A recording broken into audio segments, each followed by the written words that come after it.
Assalamualaikum warahmatullahi wabarakatuh, Top Scorer.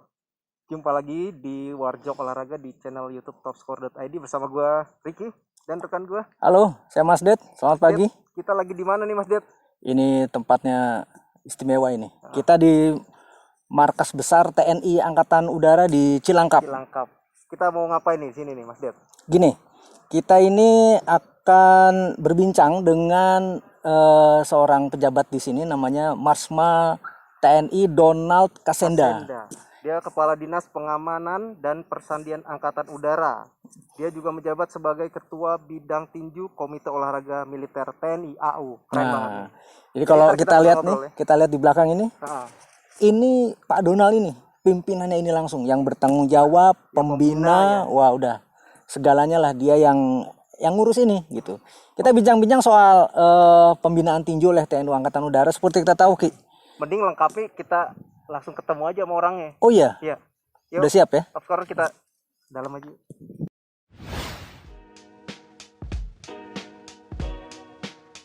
Nah, Top Scorer sesuai dengan janji saya tadi bakal ngobrol-ngobrol sama pembina tinju di Sasana Dirgantara TNI AU ini dengan Bapak Marsma TNI AU, Bapak Donald Kasenda. Selamat pagi Pak. Selamat pagi Mas dari Top Scorer. Terima kasih udah luangin waktu buat kita nih untuk ngobrol-ngobrol, pengen tahu lebih dalam gimana sih pembinaan di TNI AU ini gitu loh, pembinaan tinjunya. Kan luar biasa ya prestasinya ya. Tapi ini Pak Donald ini sebelum di posisi ini beliau penerbang. Wow. Penerbang ya Pak ya? Iya. Luar biasa. Kita ketemu sama pilotnya TNI AU beneran ini. Gitu. Cuman sekarang yang megang tinju nih. Pak Donald kan dari 2019 ya Pak ya? Sini Pak. Betul Pak. Ah gini Pak, dari semenjak hari pertama Bapak menjadi Kadis Pamsanau, otomatis menjadi pembina tinju di Dirgantara. Ini Pak, dari pribadi Bapak nih, apa sih Pak yang Bapak bisa dapatkan gitu, pengalaman atau hikmah apa dari tempo sekian waktu ini Pak? Yang Bapak rasakan tuh apa Pak? Iya, baik. Terima kasih Bapak. Saya senang sekali pertama kedatangan Bapak-Bapak dari Top Scorer ini melihat DBC atau Dirgantara Boxing Camp di TNI AU. Nah, saya tentunya selaku Kepala Dinas Pengamanan dan Persandian TNI AU, ketika saya pertama kali ditunjuk dan diangkat menjadi Kadis Pamsan AU, secara otomatis karena pembinaan tinju di TNI AU itu di bawah Kadis Pamsan AU. Oleh karena itu, otomatis saya akan melanjutkan pembinaan tinju yang sudah dibentuk awal-awal beberapa tahun lalu.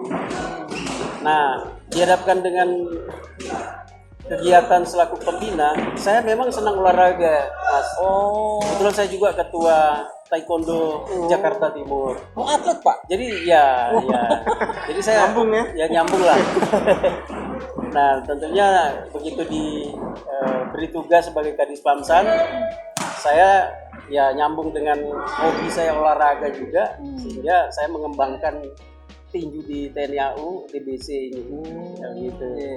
Sekarang nih Pak, boleh tahu nggak berapa atlet yang tergabung di sini Pak? Petinjunya Pak? Ya, sampai saat ini kita memang ada 27 atlet 27, ya. 27 Pak? Ada wanita dan juga pria. Wanita Wanita ada 4 dan prianya ada 23. Iya. Dari berbagai kelas tuh Pak ya? Iya, beberapa kelas yang ada, yang tentunya mereka kita sesuaikan dengan berat badan. Iya, otomatis ya Pak. Postur badannya mereka kan. Iya. Awalnya mereka udah punya dasar tinju atau masih dari nol Pak? Baik, tentunya kami dari TNI AU kita merekrut orang yang sudah memiliki dasar bertinju. Kita support lagi ya? Iya, karena nanti ketika kita sudah rekrut masuk ke TNI AU, diharapkan mereka sudah memiliki dasar-dasar bertinju dan tinggal dikembangkan di sini. Diasah ya? Iya, tinggal diasah begitu. Ya. Nah itu terus perekrutannya gimana Pak? Ya, kami melaksanakan perekrutan mulai dari daerah sampai di pusat. Nah, rekrutmen ini yang kita tuju adalah warga atau masyarakat sipil dan juga personil TNI AU yang ada di dalam. Nah, untuk masyarakat sipil kita melakukan pemantauan atau spotting sampai ke daerah-daerah. Kalau kita melihat ada kejuaraan-kejuaraan mulai dari Porda, Porwil, bahkan sampai di nasional di PON. Itu ada yang lihat. Nah, di situ tim kami melakukan pemantauan. Kita pencari bakat. Ya, pencari bakat. Ketika dia berhasil menang, mendapat medali emas, biasanya kita lakukan pendekatan untuk kita ajak bergabung dengan TNI AU. Nah, ini yang rutin kita lakukan. Sehingga atlet-atlet yang ada di belakang saya ini, mereka rata-rata juara-juara itu, medali emas baik daerah maupun nasional di PON. Berarti ini sebagian besar perekrutan dari prestasi ya Pak ya? Betul, ya. Jadi kita namakan jalur prestasi. Iya. Jadi ketika kita rekrut mereka, kita tawarkan, kita arahkan untuk masuk ke Tamtama. Tamtama bagi yang pria. Kalau untuk yang wanita, Bintara. Nah, kita ikutkan pendidikan basis seperti rekrutmen yang lain, yang para casis-casis yang lain. Sama, kita basicnya itu kita ikutkan dulu ke basis di Solo, ya, untuk menjadi seorang prajurit TNI AU. Setelah itu, baru mereka kita tarik ke sini, kemudian kita asah. Jadi kita menyiapkan sasana dan juga pelatih. Jadi itu, dengan dasar mereka di daerah sudah sering juara, nah tentunya akan lebih mudah kita untuk mengasah mereka untuk diikutkan di level-level baik nasional maupun internasional. Nah gitu. Jadi ini sinkron Pak. Saya pernah nonton satu tayangan ya Pak. Itu yang bicara profesor dari Dirjen Pertahanan, profesor yang perempuan itu Pak. Nah, dia mengatakan bahwa ini salah satu jalur perekrutan TNI sebenarnya. Jalur perekrutan yang benar, yang baik dan tidak menyalahi aturan gitu. Karena di situ bisa mengeluarkan potensi dan yang akhirnya ujungnya bela negara Pak. Iya, betul. Gitu ya Pak ya? Itu Pak. Jadi memang itu nyambung Pak. Jadi menjadi seorang prajurit TNI otomatis menjadi pembela negara. Apalagi mereka memiliki skill sebagai petinju, saya kira jiwa nasionalis mereka itu semakin kuat manakala kita rekrut menjadi seorang prajurit TNI sebagai pembela kedaulatan negara. Gitu. Tapi rata-rata Pak, pengalaman di lapangan tuh Pak, para pemandu ya nih, pemandu bakatnya itu ketika melakukan pendekatan responnya positif nggak Pak dari masyarakat? Ya, tentunya ada yang respon positif, ada yang mungkin karena yang bersangkutan usianya sudah melebihi batas masuk prajurit TNI AU. Jadi meskipun dia juara, kadang-kadang Usia standar berapa? ya kalau kita mulai dari 18 tahun, ya tentunya sudah bisa kita rekrut ya. Lulus SMA lah, sudah kita biasa para atlet-atlet ini semasa mereka SMA dia sudah ikut karena mungkin mereka sudah punya bakat potensi pada saat waktu SMA, sehingga disitulah kita pantau mereka. Nah kita paskan ketika ada kejuaraan kita rekrut, usia mereka memang baru lulus SMA pas. Ya, gitu. Nah ini Pak, kalau ada event ya Pak, event kayak PON atau Porda gitu, dari kita ngirim juga Pak? Ya, untuk DBC kita setiap tahun langganan kita Mas. Kita mengorbitkan petinju-petinju kita. Seperti PON yang akan datang di Papua. Kami menyiapkan 7 petinju yang direkrut dari 7 daerah. DKI Jakarta, Kepulauan Riau, kemudian juga ada Bengkulu, Jawa Tengah, ada beberapa daerah. Wah, keren. Jadi mereka melakukan pemantauan di sini. Kemudian saya Daerah yang milih ya? karena memang mereka juga melihat atlet-atlet kami banyak yang berprestasi di luar, sehingga mereka juga memantau. Langsung mereka ajak untuk membela daerah-daerah. Dan bagi saya itu suatu kesempatan yang sangat bagus untuk peningkatan kemampuan para atlet-atlet yang ada. Tambah pengalaman nih Pak ya. Betul. Jadi 7 petinju berasal dari 7 provinsi yang berbeda, kira-kira gitu ya. Iya. Nanti bisa ketemu tuh Pak ya. Iya, bisa Pak. Kalau Bisa merasa sama ketemu ya Pak. Bisa, yang enggak apa-apa. Nggak apa-apa bener. Saya tidak apa-apa. Justru mereka butuh itu Pak ya, sarana itu ya. Meskipun mereka sering berlatih bersama, Betul. tapi ketika tampil di arena Bisa jadi lawan. tidak apa-apa Pak. Iya. Jadi menarik ya. Jadi kayak apa ya? Kayak lumbung ya, kayak lumbung. Jadi provinsi melihat, wah, saya bilang ini nih karena putra daerah nih orang Sulawesi ambil gitu ya.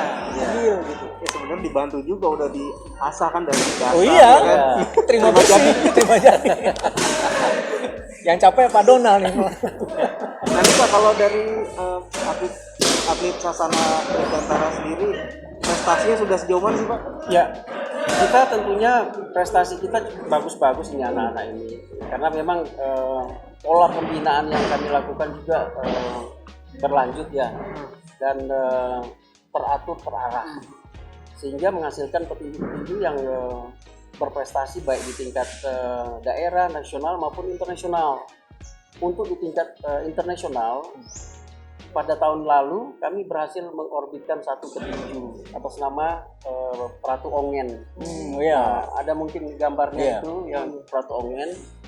Jadi sekarang dia memegang gelar juara WBA dan IBA. Tahun 2019 saya kebetulan mendampingi untuk melakukan pertandingan perebutan gelar juara dunia di Singapura.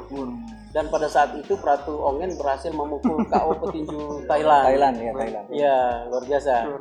Kemudian beberapa bulan kemudian dia dihadapkan perebutan gelar juara IBA di Malang melawan petinju Filipina. Kami mendampingi dan menang lagi. Ya, jadi ada 2 gelar yang dipegang Ongen. Gimana Pak? Itu di TNI baru pertama kali Pak. TNI AU yang mendapat dunia. gelar juara dunia. Jadi ya, untuk ini seluruh pertama kali. TNI ya Pak ya? Ya, yang kami pantau memang baru dari 3 matra Pratu Ongen yang AU nih. baru pertama kali merebut gelar juara dunia, apalagi di dua badan tinju dunia yang berbeda. Nah, gitu. Iya.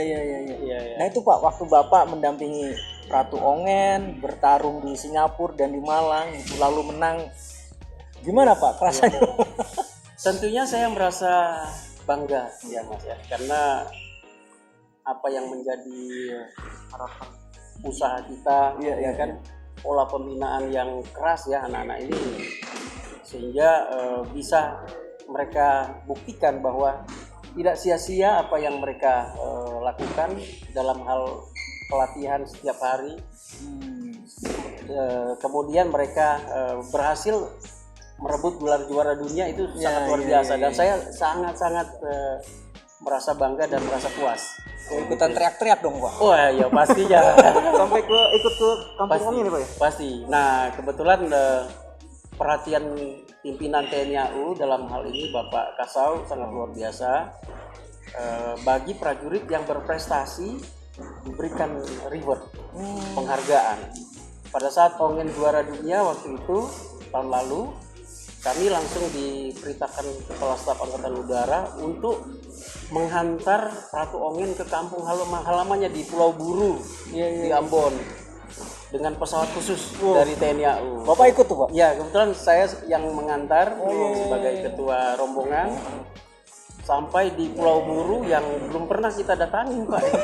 Saya juga baru pertama kali, meskipun saya sering terbang tapi baru pertama kali datang di Pulau Buru. Kemudian sambutan masyarakat ke Kabupaten Pulau Buru luar biasa, karena Bapak Bupati setempat juga ketua tinju di Maluku, sehingga wah luar biasa nyambung sampai di arak-arak sampai ke kampung halaman Ongen. Nah gitu. Sampai ke rumahnya tuh Pak? Sampai ke rumah kita antar. Jadi sepanjang jalan mulai dari bandara kita disambut luar biasa. Panjang jalan sekitar 70-an kilo nyampe diarak gitu.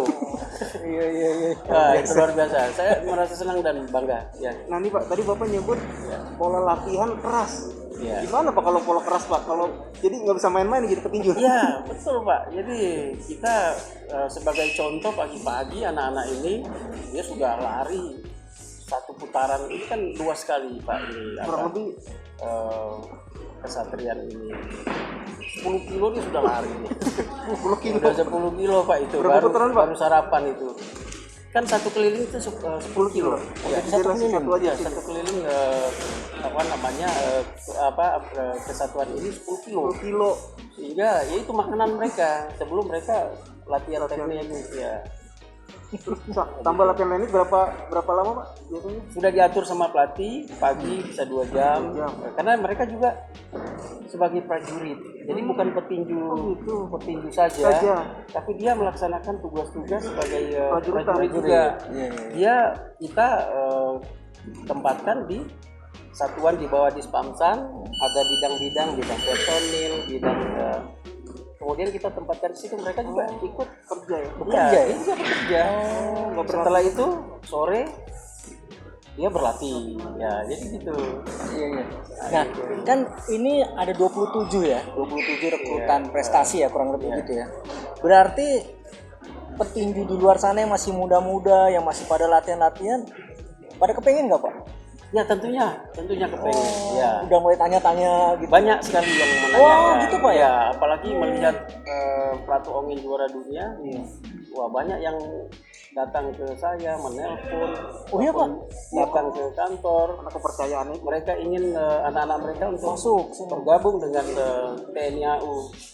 Saya bilang, wah monggo silahkan, saya sangat senang sekali. Asal prestasi ya? Iya, yang penting ada prestasi. Karena persyaratan yang kami tetapkan, saat kami melakukan pendekatan untuk merekrut, kami melihat ini jejak perjalanan anak ini, dia prestasi apa saja yang dia sudah dapat.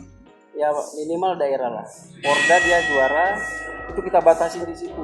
Kalau Porda saja sudah tidak juara, nanti agak sulit kita mau kembangkan di sini. Oh, jadi artinya yang proaktif ya, Betul, ke Bapak langsung tuh ada Pak ya? Banyak Pak. Iya banyak. Karena kita promosi juga kan, kita promosi keluar terkait dengan ini rekrutmen untuk jadi petinju. Masuk, dibaca, seleksi, Ya, mungkin panggil gitu betul ya. Pak, betul sekali. Ya. Berarti ini perkembangannya bisa pesat sekali dong Pak. Betul Pak. Nah kita juga kan melakukan kerjasama dengan sasana tinju di DKI Jakarta. Kebetulan saya banyak berteman juga dengan para promotor. Jadi artinya meskipun ini TNI, tetapi kita harus mengembangkan wawasan keluar, betul. ya kan? Sinergi, latih tanding dengan sasana yang lain. Mereka datang ke saya juga untuk berlatih di sini. Nah itu yang Jadi jalannya bareng-bareng gitu ya. Betul Pak. Perkembangannya Ya. bareng-bareng. Sehingga ketika muncul atlet-atlet yang berprestasi di sini, gampang sekali mereka memantau karena mereka sudah pernah berlatih tanding di sini. Nah nih Pak, kalau kejuaraan sendiri sekarang di Indonesia udah cukup atau masih sangat kurang kejuaraan tinju? Kita bicara kondisi yang normal loh Pak. Iya. Kondisi normal aja deh. Ya, dalam normal kondisi saya kira masih kurang ya Pak ya. Dibandingkan dengan negara-negara yang lain kita memang masih kurang. Apalagi dalam kondisi saat ini, waduh ini. Tetapi ini tidak mematahkan semangat kami ya. Tetap berlatih, tetapi harus mengikuti protokol kesehatan ya. Seperti contoh yang Bapak-bapak lihat di Sasana ini kita ada tim kesehatan yang memantau sebelum berlatih mereka sudah harus cek dulu kesehatannya. Kalau memang kesehatannya agak kurang ya kita istirahatkan. Kemudian dalam hal jaga jarak kami terapkan juga, jadi tidak sembarangan dekat-dekatan. Ya, seperti itu Pak. Ini selain Ongen Pak, adakah yang prestasinya udah mulai level regional gitu? Ada Pak? Siap mengorbit menyusul. Ada nggak Pak? Banyak Pak. Banyak ya? Ya. Nah, Seperti ada 7 petinju saya ini yang direkrut untuk PON. Mereka adalah yang bakal menyusul Ongen. Ya. Saya sangat berharap sekali sama 7 petinju ini. Karena mereka sudah di level atas dia. Kenapa daerah merekrut? Karena memang dari sisi skill ya. dan kualitas memang dia sudah bagus gitu loh. Nah. Saya berharap selesai PON saya akan Tingkatkan lagi tuh ya. terjunkan ke profesional. Langsung 7. Nah, Pak, Mudah-mudahan. Amin. kita mumpung di sini, Ya. Bapak bisa tunjukin kita nggak, Pak? Petinjunya mana aja tuh, Pak? Oh iya. Jadi kita di sana. Yang ke sana, Pak. Iya. Siapa? Mari Oke, kita terima lihat. kasih Bapak mau ngasih apa? Memperkenalkan lah Jagoan-jagoannya yang nih. mau turun di PON. Nah, ini dia nih. Nah, masih bersama Mas TNI AU, Bapak Donald, selaku pembina di Dirgantara Boxing Camp. Nah, kali ini beliau mau ngenalin nih atlet-atlet yang bakal terjun di PON Papua nanti di 2021 ya, karena diundur. Siapa aja nih Pak? Bisa dikenalin Pak? Dan mewakilkan mana saja nih Pak? Iya. Andalan semua ini. Iya, terima kasih Bapak-bapak. Jadi saya punya atlet-atlet yang saat ini kita persiapkan untuk mengikuti PON. Karena daerah-daerah seperti yang saya sampaikan tadi, mereka ikut memantau juga perkembangan atlet di Dirgantara Boxing Camp TNI AU ini. Nah, sehingga seperti contoh ini si Jill ini, dia akan mewakili DKI Jakarta, ya kan? Kemarin dia ikut SEA Games. Nah, ini luar biasa nih. Ini setelah PON saya akan persiapkan dia untuk masuk ke profesional, ya, untuk mengikuti jejak Ongen. Ya. Kelasnya kelas apa, Pak? Bantam. Bantam. Iya. Kemudian ini Pratu Topas Siregar Ratu Topas Siregar. Nah, Siap. dia dari Riau ini. mewakili Riau PON Kelas 64 kg, Ya. ringan. kelas 64 kg yang teringan. Siap. Ya. Kemudian ini Berada di dalam Terjati, ya mewakili daerah Bangka Belitung, Bangka Belitung. Siap. Kelas berapa nanti? kelas 52 kg. Nah, kelas 52 kg. Ya. Ya, kenalkan sendiri. Siap, Prada Robert Pasaribu, asal Riau. Ya. Kelas bantam 56 kg. Ya. Lanjut. Cap Sertu Serli, Ya, mewakili Cap mewakili Jawa Tengah, Jawa Tengah. Kelas Siap. berapa? Cap kelas 60, Nah, jadi ya. Siap, Serda Sandiato Denoveroja mewakili Kepri kelas 91 kg. 91. Siap. Siap. Lanjut ya. Siap, Ratu Michael Izin, mewakili DKI Jakarta. Ya, kelas Siap, kelas 69 kg. 69. Nah, ini 77 tinju ini kita akan persiapkan untuk PON di Papua. Itu beda-beda kelasnya ya? Iya, beda-beda. Kalaupun ada yang sama nanti mungkin ya enggak apa-apa biar mereka ketemu, ya kan? Iya. Ya gitu, Pak. Gimana? Pak Donald baik nggak? Siap. Baik. Galak tapi ya? Siap. Buat disiplin kan? Iya. Siap. Ya, mungkin sama yang atlet putrinya nih, atlet tinju putri. Mbak siapa tadi namanya? Cap Sertu Serli. Sertu Serli. Siap. Gimana nih apa latihan di Sasana sini benar-benar harus disiplin terus bisa meningkatkan kualitas kamu dari awal, benar-benar seperti itu atau tidak? Cap benar. Benar ya. Cap Gimana sih pola latihan di sini? Cap pola latihan di sini mulai dari latihan fisik dan teknik.